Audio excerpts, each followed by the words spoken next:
چھوٹے چھوٹے تھے وَلَنَجْزِيَنَّهُمْ أَجْرَهُمْ بِأَحْسَنِ مَا كَانُوا يَعْمَلُونَ، ہم اسے ضرور و ضرور اجر دیں گے ان اعمال کا جو کرتا ہے، لیکن اجر کیا ہوگا؟ احسن ہوگا، وہ اللہ تعالیٰ کے معیار کے مطابق ہوگا۔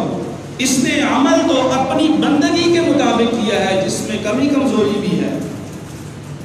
لیکن اللہ اپنی شان کے مطابق اجر دے گا، اور اس اجر کا جو اعلیٰ معیار ہے اس کے علاوہ وَلَكُمْ فِيهَا مَا تَشْتَهِي، کہ تمہارے لیے وہ کچھ ہے جو تمہاری خواہش ہے،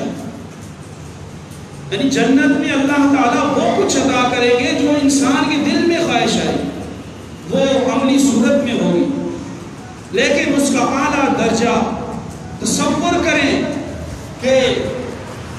اس ذات کے لیے جس پر غیب پر ایمان یہ رکھتا رہا، جس کے احکامات پہ عمل کرتے ہوئے نفس کو پاؤں تلے رونتا رہا،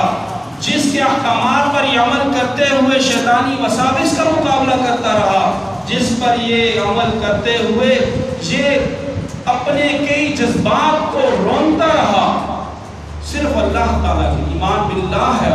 اللہ کی ذات پر ایمان ہے کہ اللہ نے یہ حکم دیا ہے کہ صبح سویرے اٹھنا ہے، نیند کو چھوڑنا ہے، نماز ادا کرنی ہے، اللہ کا یہ حکم ہے کہ میں نے احکام اور ارکان اسلام کو ادا کرنا ہے، اور اللہ کا یہ حکم ہے کہ میں نے اپنے گرد و نواح میں رہنے والے انسانیت کی خدمت کرنی ہے۔ یہ صرف اللہ تعالیٰ کی ذات کی، اور جنت میں اللہ تعالیٰ اپنی ذات کا، اپنی تجلیات کا دیدار کروائیں گے، یہ سب سے بڑا انعام ہے جنت، اور جنتی باقی سب نعمتوں کو بھول جائیں گے اور تجلیات باری سے محظوظ ہوں گے، اپنی آنکھوں کو ٹھنڈا کریں گے، اور کئی سو سال تک اللہ تعالیٰ کی ذات کا دیدار کرتے رہیں گے۔ اب اس میں درجات ہیں، ہم نے انتخاب کرنا ہے کہ ہم کس درجے میں ہوں۔ بعض لوگ ہیں کہ جو ہر وقت تجلیات باری کا دیدار کرتے رہیں گے، اور وہ لوگ ہیں جو دنیا میں اللہ تعالیٰ کی احکامات پر پوری طرح عمل پیرا ہو کرے، اپنی خواہشات کو، شیطانی وساوس کو وہ پسے کش ڈالتے رہے، ان کے لیے اولین ترجیح ایمان تھا، اعمال صالحہ تھا۔ ان کو قیامت کے دن جنت میں اللہ تعالیٰ اپنا اتنا تقرب بتاؤں، یہ ہے ابھی احسن ما کانوا یعملون، وہ اعمال جو تم کر رہے ہو، یہ ایمان والے لوگ کر رہے ہیں، اس کا اجر بہتر انداز میں، اور وہ اللہ اپنی شان کے مطابق عطا کرتا ہے۔ یہ ایک پہلو ہے اطاعت کا، کہ جب ہم ایمان اعمال صالحہ کریں گے، اللہ تعالیٰ کی طرف سے یہ دو انعامات ہمیں ملیں گے،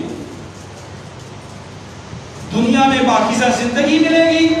اور آخرت میں بہتر درجہ ملے گا۔ اس کا دوسرا پہلو یہ ہے،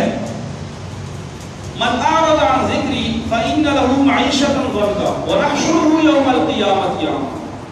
کہ جس نے میری یاد سے، میرے ذکر سے، میرے قرآنی تعلیمات سے، میرے احکامات سے اعراض کیا، انہیں پس پش ڈال دیا، اور جس طرح رسول صلی اللہ علیہ وسلم قیامت کے دن اللہ کریم کے سامنے یہ شکوہ کریں گے کہ میری جو اس قوم نے قرآنی تعلیمات کو اپنے پس پش ڈال دیا، جو شخص اعراض کرے گا اللہ کی یاد سے، اللہ کے ذکر سے، اللہ کے احکامات سے، کہ جو حکم اس کی طرف متوجہ ہو رہا ہے، موجودہ وقت کی مثال دیتا ہوں، ذی الحجہ کا عشرہ شروع ہو رہا ہے، صاحب نصاب ہے، استطاعت ہے، اور قربانی کا عمل اس کی طرف متوجہ ہے، قربانی کا حکم اس کی طرف متوجہ ہے، لیکن قربانی نہیں کر رہا، اللہ کے حکم سے اعراض کر رہا ہے، راستہ بھی پرامن ہے اور صاحب استطاعت بھی ہے، بیت اللہ تک پہنچ بھی سکتا ہے، اور اپنے گھر والوں کے لیے بھی خرچہ موجود ہے، اب یہ حج نہیں کرتا، یہ اللہ کے حکم سے اعراض کر رہا ہے۔ اسی طرح ہر حکم پر کہ 5 وقت کی نماز فرض ہے، اور میں دنیا کے